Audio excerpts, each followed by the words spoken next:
Welcome to effort to rise. Dear aspirant, MPPSC के prelims की examination में अभी सिर्फ 30 दिन का समय बाकी है। और जो किसी भी एग्जामिनेशन के लिए अगर देखा जाए तो लास्ट के जो 30 डेज होता है, 1 मंथ का टाइम होता है, वो बहुत ज़्यादा इम्पॉर्टेंट होता है। इसी 30 दिनों को यदि बहुत अच्छे तरीके से यूटिलाइज कर लिया जाए तो एग्जामिनेशन में सिलेक्शन अश्योर किया जा सकता है। तो आज का हमारा वीडियो एमपीपीएससी की स्ट्रैटेजी से है कि अंतिम 30 दिनों में क्या पढ़े क्या ना पढ़े, इससे जुड़ा हुआ ये वीडियो। इस वीडियो को लास्ट तक देखना है। पूरी स्ट्रैटेजी को बहुत ही साइंटिफिक तरीके से एमपीपीएससी का इसमें एनालिसिस किया गया है और चीज़ों को समझाया गया है, ताकि आपको लास्ट के 30 दिनों तक कोई कंफ्यूजन ना रहे और एक सही स्ट्रैटेजी के साथ में कहीं ना कहीं प्रिपरेशन हो सके और सिलेक्शन अश्योर हो सके। वीडियो को लास्ट तक देखें। चलिए आज के वीडियो को स्टार्ट करते हैं। सबसे पहले एक कोट से स्टार्ट करते हैं कि एके साधे सब सधे, सब साधे सब जाए। रहीम का ये कोट है। इसका भाव यही है कि एक एक करके यदि चीज़ों को साधेंगे तो सारी चीज़ें सध जाएगी, और सभी को एक साथ साधने का प्रयास करेंगे तो कुछ भी हाथ नहीं आएगा, सारी चीज़ें चली जाएगी।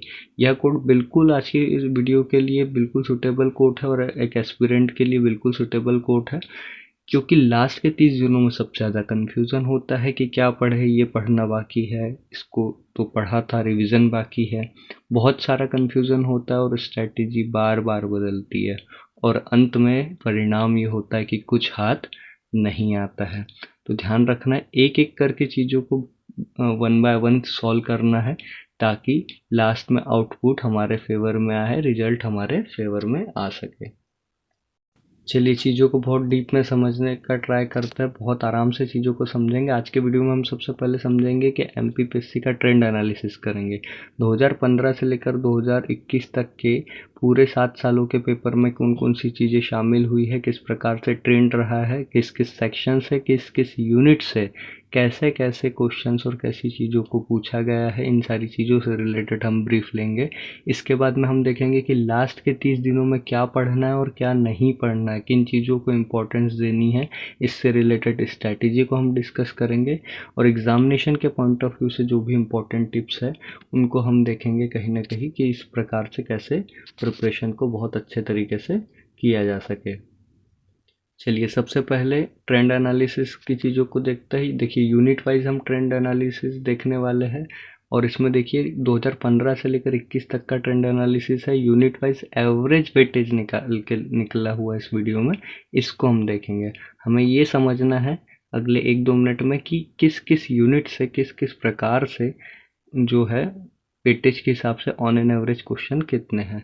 सबसे पहले देखते हैं कि एमपीपीएससी में जो एमपी की यूनिट है वो सिलेबस में कौन सी यूनिट नंबर 1, 3 और 5, 3 यूनिट मिला के एमपी का जीके बनता है। और इस एमपी के जीके से पिछले 7 सालों में एवरेज 25 क्वेश्चन मिनिमम है, ये मिनिमम क्वेश्चन 25 आया है। और वो भी किस कंडीशन में, ये सारे बेसिक क्वेश्चंस है, इसमें कहीं भी करंट अफेयर का क्वेश्चन शामिल नहीं है। विथआउट करंट अफेयर बात हो रही है। अगर करंट अफेयर को काउंट कर लिया जाए तो ये 30 से 35 के बीच में एवरेज जाता है। ठीक है, तो इस चीज़ को ध्यान रखना है कि ये 3 यूनिट इंपॉर्टेंट हो जाती है। नेक्स्ट देखते हैं अब इसमें हम कि अब 1, 3, 5 यूनिट की हमने बात की थी, तो 1, 3, 5 में किस प्रकार से क्वेश्चंस को पूछा, मतलब एक एवरेज क्वेश्चंस की रेंज क्या रही है ये देखना है। यूनिट 1 में क्या है, मध्य प्रदेश का इतिहास और संस्कृति, एवरेज 8 क्वेश्चन पूछे गए हैं। 2021 में सबसे ज़्यादा 11 क्वेश्चन पूछे गए थे। इसके बाद आता है यूनिट 3, मध्य प्रदेश का भूगोल। मध्य प्रदेश के भूगोल से एवरेज जो है 9 क्वेश्चन पूछे गए हैं। 2021 में 14 क्वेश्चन मैक्सिमम पूछे गए थे। और इसके बाद है नेक्स्ट है यूनिट 5, मध्य प्रदेश की राज्य व्यवस्था इसमें और मध्य प्रदेश की अर्थव्यवस्था, 2 सेक्शंस कंबाइन है। और इसके एवरेज क्वेश्चन की रेंज है वो है 8 क्वेश्चन की। 2018 में मैक्सिमम 15 क्वेश्चन यहाँ से पूछे गए हैं। इसके बाद वेटेज वाइज नेक्स्ट यूनिट कौन सी है, यूनिट 8, जो करंट अफेयर की यूनिट है, जिसे हम अंतर्राष्ट्रीय एवं राष्ट्रीय समसामयिक घटना या करंट अफेयर के नाम से जानते हैं। यहाँ ध्यान देना है, एवरेज 16 क्वेश्चंस का है, बहुत बड़ा एवरेज है। क्योंकि इसमें एमपी का भी करंट अफेयर शामिल हो जाता है और नेशनल और इंटरनेशनल लेवल का भी करंट अफेयर शामिल हो जाता है। करंट अफेयर के 3 सेगमेंट है एमपीपीएससी में, एक एमपी करंट अफेयर, एक है नेशनल करंट अफेयर और एक है इंटरनेशनल करंट अफेयर। और 2017 के क्वेश्चन पेपर को यदि आप देखें तो उसमें सबसे ज़्यादा क्वेश्चन 31 क्वेश्चन पूछे गए हैं। ये मैक्सिमम करंट अफेयर के अब तक के क्वेश्चन हैं 2015 से लेकर 21 के बीच में। डियर एस्पिरेंट, एमपीपीएससी की करंट अफेयर की special series effort to rise channel पे अवेलेबल है, क्योंकि करंट अफेयर का काफ़ी सारा वेटेज है। आप चैनल पे जाके वहाँ पे से भी उसको सर्च करके वीडियोस को देख सकते हैं। चलिए इसके बाद नेक्स्ट है यूनिट 4। यूनिट 4 में क्या है, भारत और विश्व का भूगोल है। इसके एवरेज 12 क्वेश्चन पूछे गए हैं जाते हैं हर साल। 2015 से और 16 के पेपर में मैक्सिमम क्वेश्चन की जो रेंज रही है वो रही है 15 क्वेश्चन की रेंज रही है। इसके बाद जो नेक्स्ट है आयोग की यूनिट, जिसको हम कमीशन भी कहते हैं। इस यूनिट का नाम क्या है, यूनिट 10, और राष्ट्रीय एवं प्रादेशिक संवैधानिक सांविधिक संस्था या आयोग। ठीक है, 2020 के सिलेबस में पहली बार ये ऐड हुआ था। 2 ही पेपर इससे अब तक कंडक्ट हो पाया है, 2020 और 2021। एवरेज इसका 9 है, और अच्छी बात क्या है कि दोनों भी पेपर में 9 ही क्वेश्चन पूछे गए थे, तो इस चीज़ को ध्यान रखना है। इसके बाद नेक्स्ट यूनिट है यूनिट 9, सूचना एवं संचार प्रौद्योगिकी, information and communication technology. Average 8 question का रहा है। 2019 में सबसे ज़्यादा 11 क्वेश्चन यहाँ से पूछे गए हैं। इसके बाद की जो नेक्स्ट यूनिट है वो है यूनिट 7, विज्ञान एवं पर्यावरण, साइंस एंड एनवायरनमेंट की यूनिट। एवरेज जो इसका रहा है वो एवरेज रहा है 10 क्वेश्चंस का। 2016 में 16 मैक्सिमम क्वेश्चन पूछे गए थे।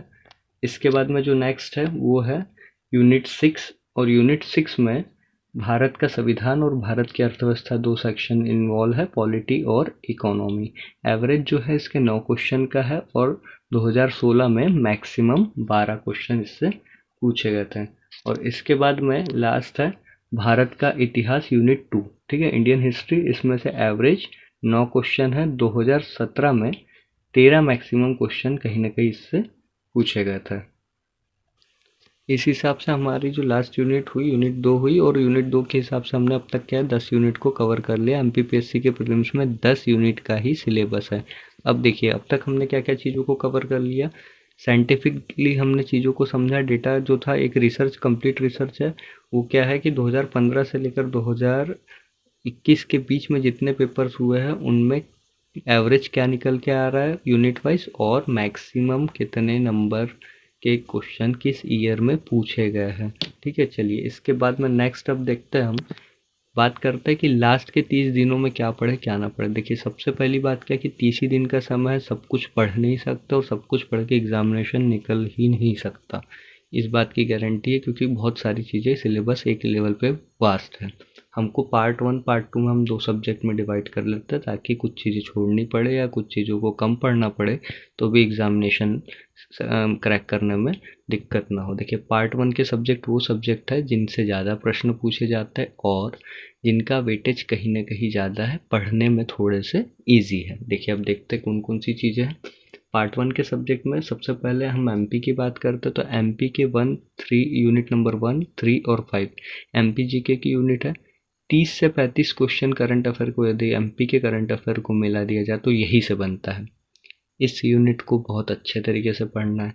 इसके बाद में यूनिट 8 की बात की जाए तो इसमें कहीं ना कहीं क्या है 9 क्वेश्चन की रेंज है। 9 question on an average current affair के मतलब जो है यूनिट 8 के नेशनल करंट अफेयर से मिल जाते हैं। 8 से 9 क्वेश्चन के लगभग यहाँ पे आपको क्वेश्चंस कहीं ना कहीं नेशनल इंटरनेशनल करंट के और मिलेंगे। अगर एमपी के करंट अफेयर के साथ इसको कनेक्ट कर दिया जाए तो इसका एवरेज है 16 का। तो कहीं ना कहीं 16 क्वेश्चंस करंट अफेयर के साथ में आपको यहाँ पे मिल रहे होते हैं एग्जामिनेशन में। तो करंट अफेयर भी इम्पोर्टेंट है, इसको भी ध्यान रखना है। ठीक है, और बहुत करंट अफेयर बहुत ज़्यादा वास्ट भी नहीं है, चीज़ें बहुत अच्छे से कवर भी हो जाती है। देखिए नेक्स्ट इसके बाद क्या ध्यान रखना है, पार्ट ए के सब्जेक्ट में ही यूनिट 10 कमीशन। 9 क्वेश्चन 2 बार पूछे, 2 ही बार कमीशन के क्वेश्चंस पूछे गए हैं और 9 क्वेश्चंस पूछे। इंपॉर्टेंस इसकी बहुत है, इसको पढ़ना है। इसके बाद में डीप में पढ़ना है इसको। यूनिट नंबर 9 इसमें से भी 9 क्वेश्चन की एवरेज पूछी गई है और सूचना एवं संचार प्रौद्योगिकी और बहुत ज़्यादा डिटेल्स चीज़ें नहीं है। कंप्यूटर्स आपको इसमें पढ़ना है, रोबोटिक्स की चीज़ें पढ़नी है, ई कॉमर्स की चीज़ें पढ़नी है। बहुत छोटा सा सिलेबस है इस यूनिट का, बहुत कम टाइम में बहुत अच्छे तरीके से इसको कहीं ना कहीं कवर किया जा सकता है। इसके बाद बात करते हैं यूनिट 5, 5वें नंबर पर यूनिट 4 की। और देखिए 5th नंबर के पॉइंट में यूनिट 4 लिखा है भारत एवं विश्व का भूगोल। अगर आप इस प्रकार से देखें तो इंडिया और वर्ल्ड की ज्योग्राफी में बहुत सारी चीज़ें हैं, सिलेबस थोड़ा सा वास्ट हो जाता है, लेकिन एक पैटर्न में बहुत इंपॉर्टेंट चीज़ बता रहा हूँ कि लोकेशन वाइज चीज़ें और जो भी चीज़ें करंट से मतलब कनेक्ट होती है, इस टाइप की चीज़ों को पूछता है। ऐसा कभी नहीं पूछेगा कि प्लेट टेक्टोनिक थ्योरी क्या है। इस टाइप का कंसेप्चुअल क्वेश्चन नहीं पूछे जाता है ज्योग्राफी के। तो फैक्चुअल चीज़ें पूछी जाती है और फैक्चुअल चीज़ों को मल्टीपल टाइम पढ़ के एक लेवल पे रिवाइज किया जा सकता है। तो अब तक पार्ट ए की जितनी भी चीज़ें थी वो पार्ट ए की सारी चीज़ें बहुत कम टाइम में रिवाइज हो जाएगी, बहुत अच्छे से होगी और वेटेज वाइज भी बहुत ज़्यादा है इसकी चीज़ों को। तो ये जो यूनिट्स है इनको बहुत अच्छे से पढ़ना है। इसके बाद बात करते हैं पार्ट बी की। पार्ट बी में वो सब्जेक्ट है जिनका weightage compare to part A के कंपैरिजन में कम है।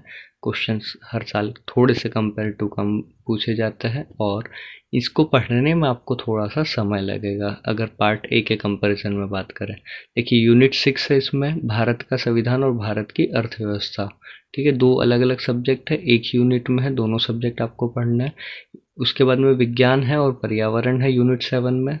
और 3rd नंबर के पॉइंट में है भारत का इतिहास। देखिए भारत के इतिहास को अगर बात की जाए तो सबसे ज़्यादा लेंथी पोर्शन हो जाता है। एंशियंट हिस्ट्री, मिडेवल हिस्ट्री और मॉडर्न हिस्ट्री, 3 सेक्शंस को आपको कहीं ना कहीं कवर करना है। ठीक है, और वेटेज वाइज अगर आप देखेंगे तो इसमें ऑन एन एवरेज 8 क्वेश्चन का एवरेज है। ठीक है, तो पोर्शन बहुत ज़्यादा डिटेल है, लेंथी है और कहीं ना कहीं वेटेज उस पार्ट ए के कंपैरिजन में पार्ट बी का कहीं ना कहीं वेटेज कंपेयर टू कम है। देखिए छोड़ना कुछ भी नहीं है, लेकिन ध्यान रखना कि पार्ट ए को थोड़ा ज़्यादा अच्छे से पढ़ना, पार्ट बी को आपको इतना मैनेजेबल रखना है कि एग्जामिनेशन में कहीं ना कहीं आपको वो पार्ट बी की चीज़ें भी हेल्पफुल रहेगी। ठीक है, तो इस हिसाब से ध्यान रखना है कि पार्ट बी में जितने भी सब्जेक्ट है वो थोड़े लेंथी सब्जेक्ट है और वेटेज के हिसाब से थोड़े कम वेटेज वाले सब्जेक्ट है। चलिए अब फाइनली बात करता है कि इम्पोर्टेंट टिप्स क्या एग्ज़ाम के लिए। देखिए सबसे पहली चीज़ है कि लास्ट के 30 दिन का समय है और यहाँ पे बहुत कन्फ्यूज़न होता है कि नए नोट्स मिल गए हैं, कहीं ना कहीं बुक्स मिल गई है, मार्केट में बहुत सारी चीज़ें अवेलेबल हो गई है, किसी भी यूट्यूब चैनल या किसी भी जगह पे नया कंटेंट मिल रहा है। कंटेंट का जो भी सोर्स आपको जहाँ से भी मिले, ध्यान रखना है नया कोई भी कंटेंट नहीं पढ़ना है। ये जो समय है ये समय है रिविज़न का। आपने साल भर से जितने भी समय से आपने मेहनत की हो, 4-6 महीने से आप मेहनत कर रहे हो एग्जामिनेशन के लिए, जो भी पढ़ा है उसको यदि रिकॉल रखेंगे और उससे जुड़ी हुई चीज़ें यदि एग्ज़ाम में आती है तो वहाँ पे अगर आप बेटर परफॉर्म कर पाए तो सिलेक्शन के ज़्यादा चांसेस होते हैं, कंपेयर टू इसके कि बार बार नई नई चीज़ों को पढ़े और वही परिस्थिति न बने कि आगे पाठ पीछे सपाट, जो कहावत है। तो इस प्रकार की परिस्थिति नहीं आए तो एक चीज़ ध्यान रखना है, 30 दिन में नया कोई कंटेंट नहीं पढ़ेंगे, कोई बुक कोई नोट्स नहीं देखेंगे लास्ट के 30 दिन में। और याद रखना है कि रिवीजन ही करना है, जो भी कंटेंट आपने अब तक पढ़ा है उसी में से जहाँ पे आप कंफर्ट हो जिस भी कंटेंट से, वहीं से चीज़ों को आगे रिवीजन में कंटिन्यू करना है। नेक्स्ट इंपॉर्टेंट टिप जो है वो क्या है कि पार्ट ए के सब्जेक्ट को बहुत अच्छी तरीके से पढ़ना है, क्योंकि इसका वेटेज कितना है 70%। अगर आप देखें एमपी की यूनिट जो है 135, यूनिट 8 में करंट अफेयर है, यूनिट 10 में कमीशन है, यूनिट 9 में क्या है इंफॉर्मेशन एंड कम्युनिकेशन टेक्नोलॉजी, और यूनिट 4 में क्या है इंडिया और वर्ल्ड की ज्योग्राफी। अगर इन पांचों भी यूनिट को मतलब पांचों भी सब्जेक्ट के सेक्शंस को जो पॉइंट है यहाँ पे, इसको अगर मिला दिया जाए तो ये पूरा का पूरा वेटेज है पेपर का 70%। तो यहीं से 70% पेपर आपका कहीं ना कहीं क्या हो जाता है, एक तरीके से 70% वेटेज पेपर का कवर हो जाता है। तो याद रखना है एमपी की तीनों यूनिट को, करंट अफेयर की यूनिट को, कमीशन वाली यूनिट को, इंफॉर्मेशन एंड कम्युनिकेशन टेक्नोलॉजी की यूनिट को और वर्ल्ड ज्योग्राफी की यूनिट को किसी भी हाल में नहीं छोड़ना है। कहीं भी कुछ मतलब इसमें कोई कसर नहीं छोड़नी है, सारी चीज़ों को डीप में पढ़िए। बहुत कम वेटेज पढ़ने में, बहुत कम सिलेबस है इसका, बहुत अच्छे से हो जाएगा। रिवीजन बार बार करनी है, इतनी रिवीजन कीजिए कि आराम से आपकी चीज़ें कंफर्ट के लेवल पे आप एग्जामिनेशन में पहुंच जाए। इसके बाद ध्यान रखनी है नेक्स्ट चीज़, OMR शीट का जो टेस्ट है वो अगर आप टेस्ट देंगे तो टेस्ट को OMR शीट पे दें। कोई भी क्वेश्चन जो प्रीवियस ईयर का आप सॉल्व करते हैं, कहीं से भी टेस्ट आप कैरी करते हैं, OMR शीट ज़रूर भरिए, क्योंकि OMR शीट जब एग्ज़ाम में ही आप पहली बार भरेंगे या बहुत कम प्रैक्टिस होगी तो कई बार OMR में मिस्टेक्स हो जाती है जो एग्ज़ामिनेशन हॉल में कहीं ना कहीं मतलब आपको सिलेक्शन से बाहर कर सकती है, चाहे रोल नंबर और बहुत सारी चीज़ों में मिस्टेक होती है। कई बार 25 का अगर आपको बी आंसर पुट करना है तो 25 की जगह पे आप सी में लगा देंगे, या 26 में बी को आप सर्किल कर देते हैं OMR शीट में। इस प्रकार की चीज़ें हो जाती है, कैजुअल मिस्टेक्स हो जाती है, तो ध्यान रखना OMR शीट पर टेस्ट देने का प्रयास करेंगे। 10-12 टेस्ट दे के देख लीजिए, 10-12 क्वेश्चन सॉल्व कर लीजिए। ना भी टेस्ट दे पा रहे हैं या चीज़ें कर रहे हैं तो कम से कम OMR को रफली भर के देख लीजिए, ताकि आपका ब्रेन OMR के हिसाब से एडजस्ट हो जाए और OMR शीट भरने में आपको एग्ज़ाम हॉल में दिक्कत ना हो। इसके बाद करंट अफेयर की को पढ़ना और प्रीवियस ईयर के क्वेश्चन पेपर को बहुत ज़रूरी है पढ़ना। करंट अफेयर को इसलिए पढ़ना है क्योंकि करंट अफेयर का वेटेज 16 क्वेश्चन का है एवरेज, और प्रीवियस ईयर क्वेश्चन पेपर को इसलिए पढ़ना है क्योंकि प्रीवियस ईयर क्वेश्चन पेपर से ही आपको पता चलेगा कि एग्ज़ाम के पैटर्न्स में क्या क्या चेंजेस हो रहे हैं, किस किस टॉपिक से कैसे कैसे प्रश्न पूछे जाते हैं, और हमारी तैयारी में, हमारी रिविज़न में हमको कौन कौन से टॉपिक को बनाए रखना है, किसको मल्टीपल टाइम रिविज़न करना है। अपनी स्ट्रेंथ और वीकनेस भी कहीं ना कहीं करंट अफेयर से पता चल जाती है। MPPSC के प्रीलिम्स की एग्जामिनेशन के लिए करंट अफेयर का काफ़ी सारा content topic wise effort to rise channel पे अवेलेबल है। साथ ही में प्रीवियस ईयर क्वेश्चन पेपर की PYQ की एक सीरीज़ भी कंप्लीट अवेलेबल है, जिसमें यूनिट वाइज और यूनिट के साथ साथ टॉपिक वाइज बहुत सारे वीडियोस जिसमें प्रीवियस ईयर क्वेश्चन पेपर्स को डिस्कस किया विद सॉल्यूशंस, एक्सप्लेनेशन के साथ में बातें की गई है। ये सारी चीज़ें अवेलेबल है एफर्ट टू राइज चैनल पे, तो कहीं ना कहीं वीडियोस को देखें। बहुत कम समय में बहुत अच्छे तरीके से आप बहुत अच्छा परफॉर्म कर पाए, इसलिए भी कहीं ना कहीं टाइम का यूटिलाइजेशन हो पाएगा, और वीडियोस को देख के आप कहीं ना कहीं इम्प्रूव कर पाएंगे अपनी प्रिपरेशन की, एग्ज़ाम प्रिपरेशन को। तो ध्यान रखें, वीडियोस को ज़रूर देखें, और हाँ, इस वीडियो को लाइक शेयर सब्सक्राइब जरूर करें, चैनल को सब्सक्राइब करना और बेल आइकन को प्रेस करना ना भूलें, क्योंकि करंट अफेयर के बहुत सारे वीडियोस डेली अपलोड होते रहते हैं। ताकि बेल आइकन प्रेस रहेगी तो आप तक वो नोटिफिकेशन से बहुत जल्दी चीज़ें अच्छी तरीके से पहुंच पाएगी।